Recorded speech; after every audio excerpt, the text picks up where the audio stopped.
Okay, हम start करते हैं रोमेटिक हार्ट डिज़ीज़। इसमें पहले हम अक्यूट रोमेटिक फ़ीवर के बारे में पढ़ेंगे।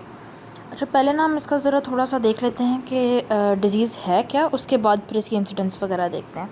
अच्छा, इस डिज़ीज़ में होता क्या है कि यूजली ना मतलब 99% ऑफ द टाइम इसमें क्या होता है कि एक पहले उसको स्ट्रेप्टोकोकस पायोजेनीज़ की थ्रोट इन्फेक्शन होती है। ठीक है, मैंने स्ट्रेप्टोकोकस पायोजेनीज़ का बैक्टीरिया बनाया हुआ है। ठीक है,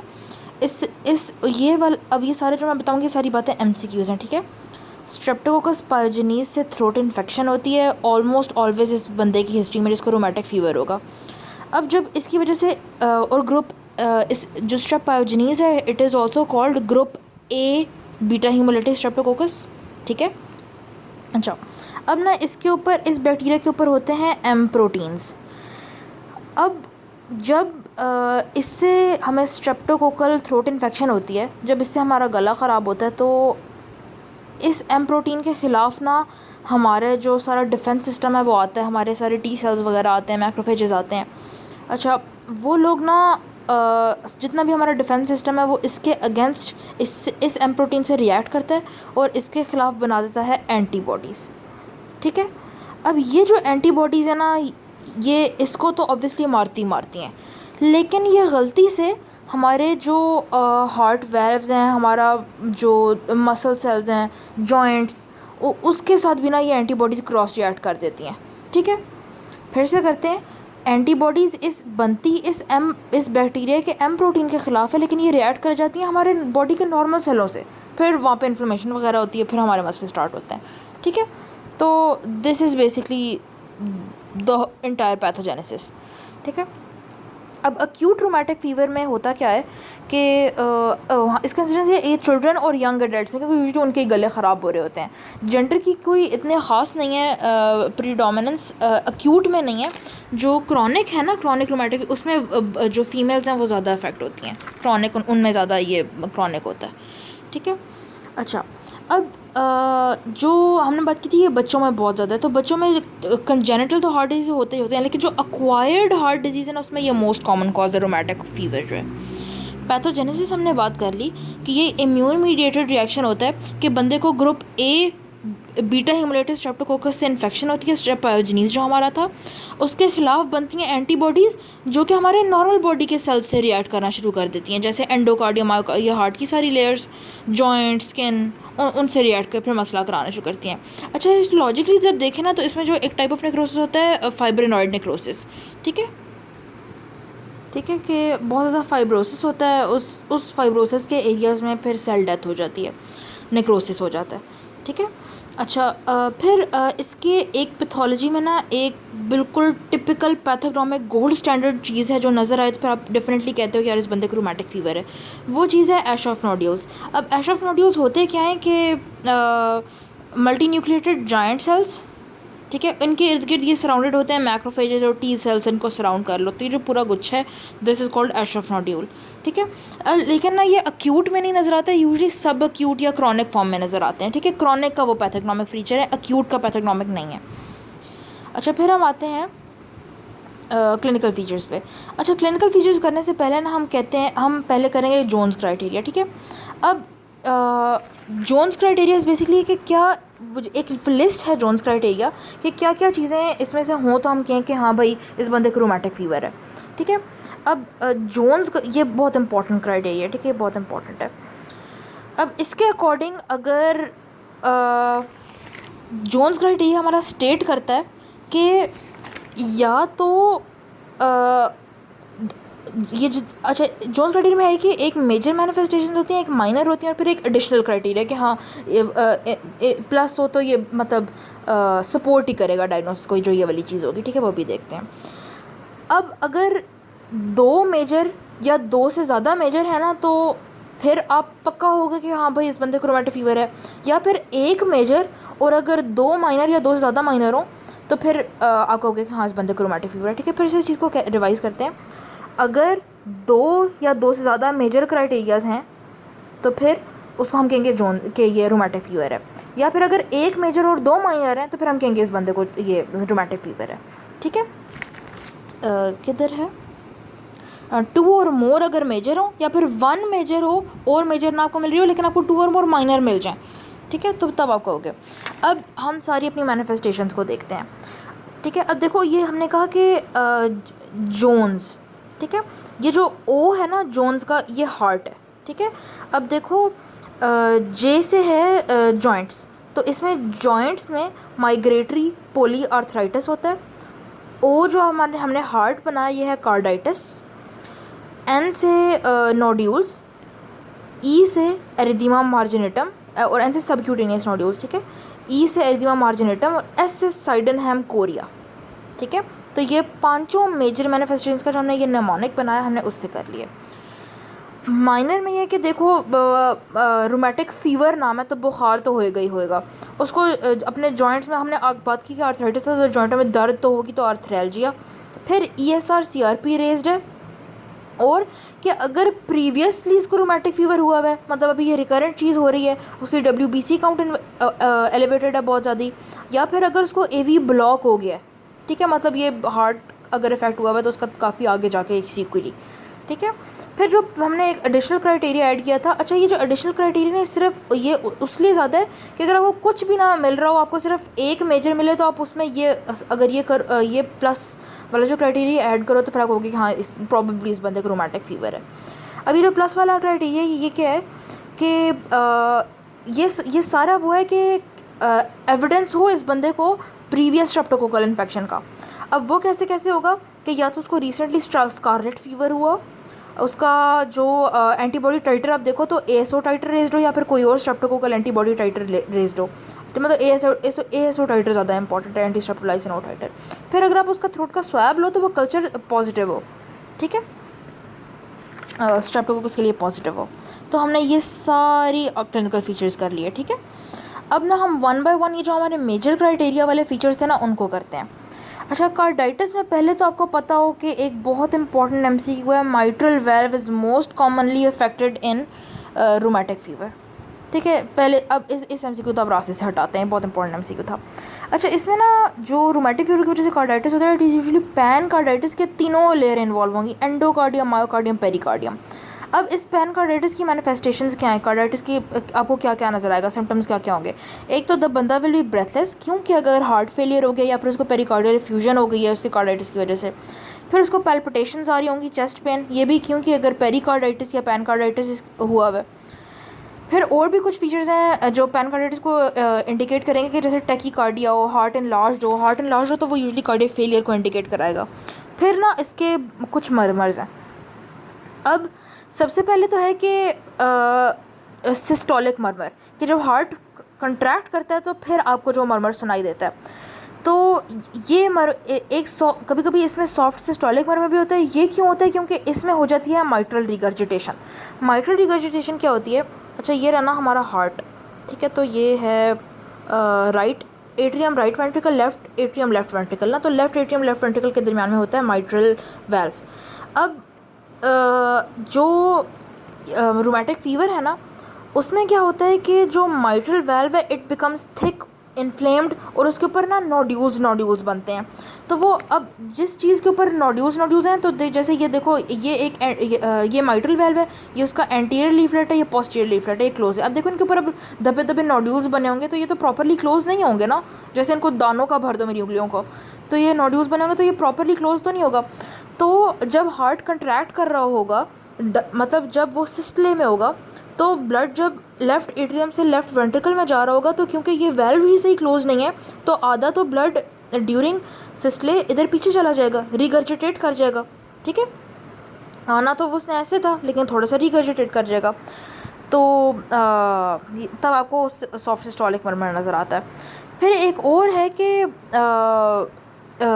इन्हीं नोड्यूल्स की वजह से मिड डायस्टोलिक मर्मर, ठीक है, कि जब हार्ट ने अभी फुली रिलैक्स नहीं किया, अभी वो रिलैक्सेशन के दरमियान में ही है, तो हमने अभी भी बात की थी कि बहुत ज़्यादा वो उस पर नोड्यूल्स बने होते हैं तो इम्प्रॉपर क्लोजर होता है।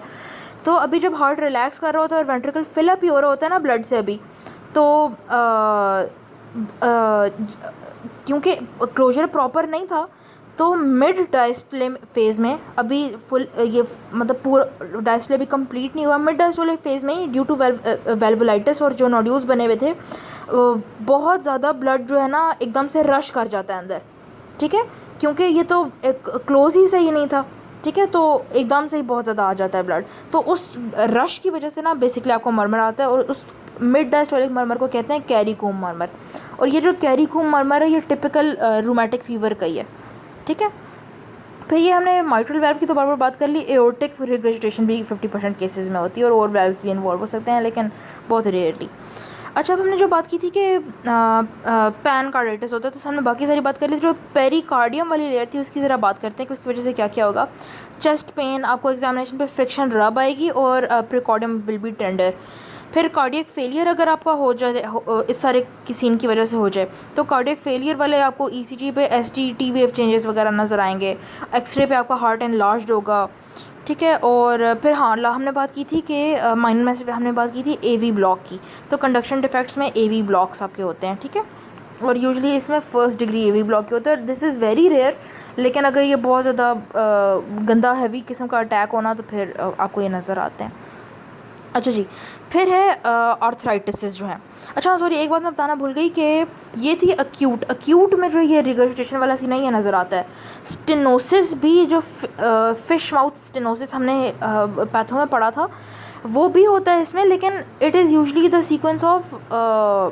द कॉन्सिक्वेंस ऑफ क्रॉनिक वाला रूमेटिक फीवर, ठीक है। तो इसमें भी हो सकता है लेकिन यूजुअली वो क्रॉनिक का, क्योंकि तब फाइब्रोसिस हो जाती है, वेल्व आपस में वो चिपकू हो जाते हैं, सही तरह ब्लड नहीं आने देते, ठीक है, बहुत ज़्यादा फाइब्रोसिस हो जाती है, स्कारिंग हो जाती है वेल्व लीफलेट्स की। तो ये सीन। अच्छा, अब चलते हैं आर्थराइटिस। ये है, प्लीज़ रिमेंबर कि it is the most common major manifestation. Major में से आर्थराइटिस सबसे ज़्यादा कॉमन है। अब आर्थराइटिस ये पूरी है माइग्रेटरी पोली आर्थराइटिस को कहते हैं। अब माइग्रेटरी पोली आर्थराइटिस क्या है कि जैसे देखो मेरा एक जॉइंट ये वाला इन्वॉल्व है, तो थोड़ी देर बाद मेरा ये जॉइंट इन्वॉल्व होगा, मतलब मेरा दर्द, मेरा आर्थराइटिस माइग्रेट करेगा, ये वाला ठीक हो जाएगा जॉइंट, ये वाला इन्वॉल्व हो जाएगा, ठीक है। और मल्टीपल जॉइंट्स इन्वॉल्व होते हैं। और ये जो रूमेटिक फीवर का आर्थराइटिस है इट इज़ सिमेट्रिकल, ठीक है। यानी अगर मेरी इस हाथ की रिस्ट इन्वॉल्व है, इस हाथ की रिस्ट को आर्थराइटिस हुआ है तो मेरे उस हाथ की भी रिस्ट इन्वॉल्व होगी, ठीक है, मेरे दोनों रिस्ट इन्वॉल्व होंगे, मेरे दोनों घुटने इन्वॉल्व होंगे, ऐसे ऐसे।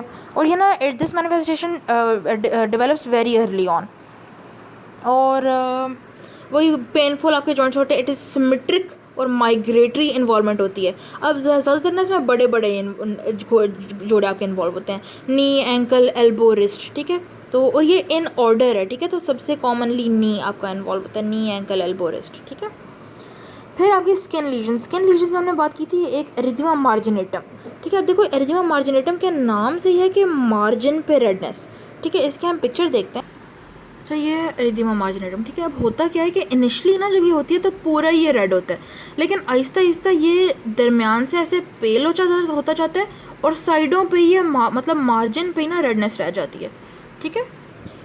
तो यही उसने कहा है कि रेड मैक्यूल्स बनते हैं जो सेंटर में फेड हो जाते हैं लेकिन एजेस पे रेड रहते हैं, ठीक है। और रिमेंबर ये ना जैसे हाफ स्लीव शर्ट नहीं पहनी होती तो उस पैटर्न में होते हैं, ठीक है। हम इस बंदे को हाफ स्लीव शर्ट पहना देते हैं कि सिर्फ प्रॉक्सिमल एक्सट्रीमिटीज़ में और ट्रंक पे ये होता है, ठीक है, फेस पे नहीं आता। फिर हमने दूसरी बात की थी कि मेजर क्राइटेरिया में सबक्यूटेनियस नोड्यूल्स, ये भी ना सिर्फ आपके जो एक्सटेंसर सर्फेसेस होते हैं उस पर, मतलब फ्लेक्सर पे नहीं आती, एक्सटेंसर सर्फेसेस पे आती है। और बहुत स्मॉल पेनलेस नोड्यूल्स होते हैं, और ठीक है स्मॉल बस एक्सटेंसिव सर्फेसेस पे, और यूजुअली आपकी जो बोनी सर्फेसेस पे आते हैं। जैसे अब जैसे देखो ये भी मेरी टांग है तो ये उसकी एक्सटेंसिव सर्फेस है, ठीक है। तो इसके जैसे अब ये घुटने वाली जगह बोनी सर्फेस है, ये टिबिया के ऊपर वाली बोनी सर्फेस है, तो इधर यूजुअली आते हैं ये जो नोड्यूल्स होते हैं, जैसे कोनी वगैरह पे और ऐसी जगहों पे, ठीक है। और पेनलेस नोड्यूल्स होते हैं। फिर है साइडनहैम्स कोरिया। इस साइडनहैम, ये जो कोरिया ना, ये जो एबनॉर्मल मूवमेंट्स हैं, ये इसको सेंट वाइटसिस डांस भी कहते हैं, और ये बहुत बहुत लेट मैनिफेस्टेशंस है और ये वाली इसकी है जेंडर प्रीडोमिनेंस, ये ज़्यादा फीमेल्स में होती है। और ये पता ये ना साथ साथ होती है इसके जो इमोशनली है ना, वो भी बंदी बहुत डिस्टर्ब हो जाती है। ठीक है, तो हाँ, अब हम ज़रा देखते हैं कि कोरिया की मूवमेंट्स कैसी होती हैं। ठीक है, और ये देखो, इसको बिल्कुल हैंड्स और फीट की एबनॉर्मल मूवमेंट्स हो रही हैं, ठीक है, बिल्कुल जैसे वो डांस कर रहा हो, तो इसीलिए इसका दूसरा नाम है सेंट वाइटसिस डांस। ठीक है, एबनॉर्मल मूवमेंट्स कोई कंट्रोल नहीं है।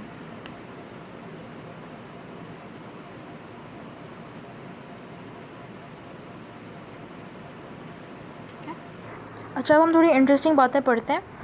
अच्छा, आर्थराइटिस के बारे में ये है कि जितना ज़्यादा ये इन्वर्सली प्रोपोर्शनल होता है कार्डाइटिस के, मतलब जितना हार्ट इन्वॉल्व है उतने कम जॉइंट्स इन्वॉल्व होंगे, जितना ज़्यादा जॉइंट्स इन्वॉल्व है उतने कम हार्ट की मैनिफेस्टेशंस होंगी। ठीक है, तो inversely proportional to cardiac involvement.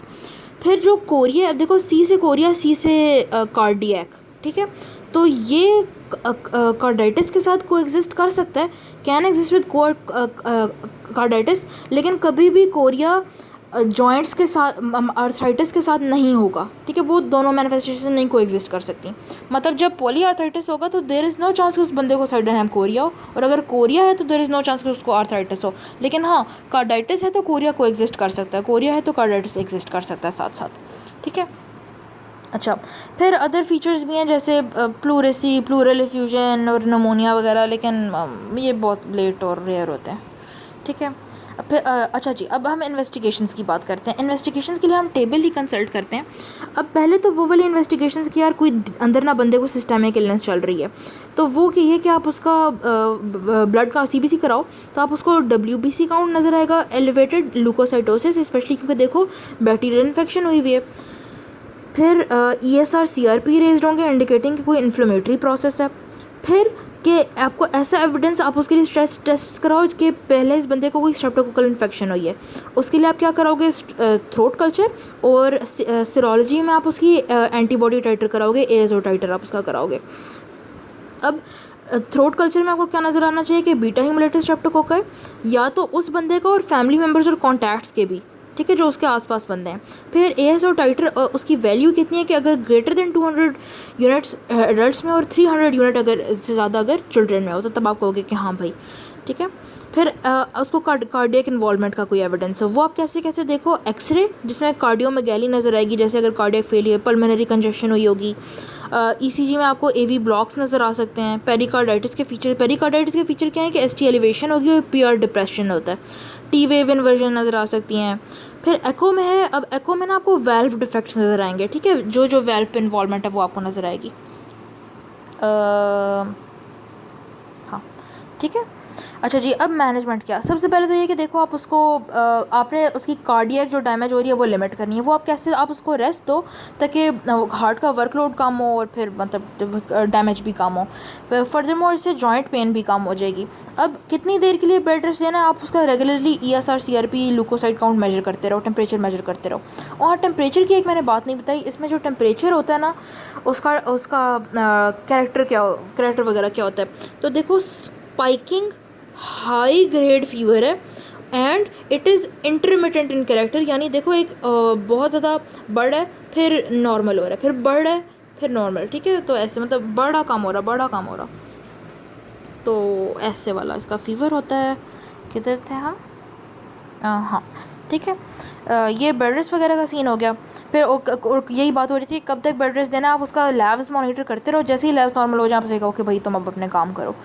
हाँ, फिर कार्डियक फेलियर की ट्रीटमेंट, तो कार्डियक फेलियर की ट्रीटमेंट सिंपली वही है जो आप नॉर्मल कार्डियक फेलियर की ट्रीटमेंट करते हो। ठीक है, उसमें आप ACE इनहिबिटर्स देते हो, ARB, बीटा ब्लॉकर, डायूरेटिक, डायजॉक्सिन। ठीक है, तो इसमें भी सारा कुछ वही है। हाँ, अगर AV ब्लॉक वगैरह, तो इसमें कहते हैं, इसमें जो AV ब्लॉक होता है ना, वो यूजली खुद ठीक हो जाता है। लेकिन अगर नहीं हो, बहुत ही ऐसे चल रहे हैं, तो आप पेसमेकर भी डाल सकते हो। Then is antibiotics. वो देखो, मसला तो बेसिकली बैक्टीरिया से हुआ था ना, तो आपने उस बैक्टीरिया को बॉडी से अब बिल्कुल ही इरेडिकेट कर देना है। तो उसके लिए आप उसको देते हो benzathine penicillin G, IM single dose 1.2 million units. ठीक है। लेकिन आप उसको ओरल फिनॉक्सीमेथाइल पेनिसिलिन भी दे सकते हो, लेकिन वो आपको 10 दिनों के लिए 4 टाइम्स डेली देनी पड़ेगी। तो इससे बेहतर है कि आप उसको 1 IM डोज लगाओ बेंजाथीन पेनिसिलिन जी का, ठीक है, 1.2 मिलियन यूनिट्स। अच्छा, अब जो जिसमें फिर आप पेनिसिलिन नहीं दे सकते उसमें आप एरिथ्रोमाइसिन या साइक्लोस्पोरिन सेफेलोस्पोरिन भी यूज़ कर सकते हो। फिर ये है कि अब देखो जो अब एक दफ़ा बंदे को हो जाए ना तो दैट पर्सन ससेप्टेबल कि उसको रिकरेंट अटैक्स हों। तो उसके लिए ना आप इसका लंबा प्रोफाइल एक्सेस देते हो, वही ओरल या तो फिनॉक्सीमेथाइल पेनिसिलिन या फिर बेंजाथीन पेनिसिलिन जी का, ठीक है, मंथली आप उसको लगाते हो, ठीक है। अच्छा, अब ये जो प्रोफाइल एक्सेस है कितनी देर के लिए देखना है ये हम देखते हैं पीड से, क्योंकि उसमें बहुत ईजी एक आसान सा टेबल बना हुआ है।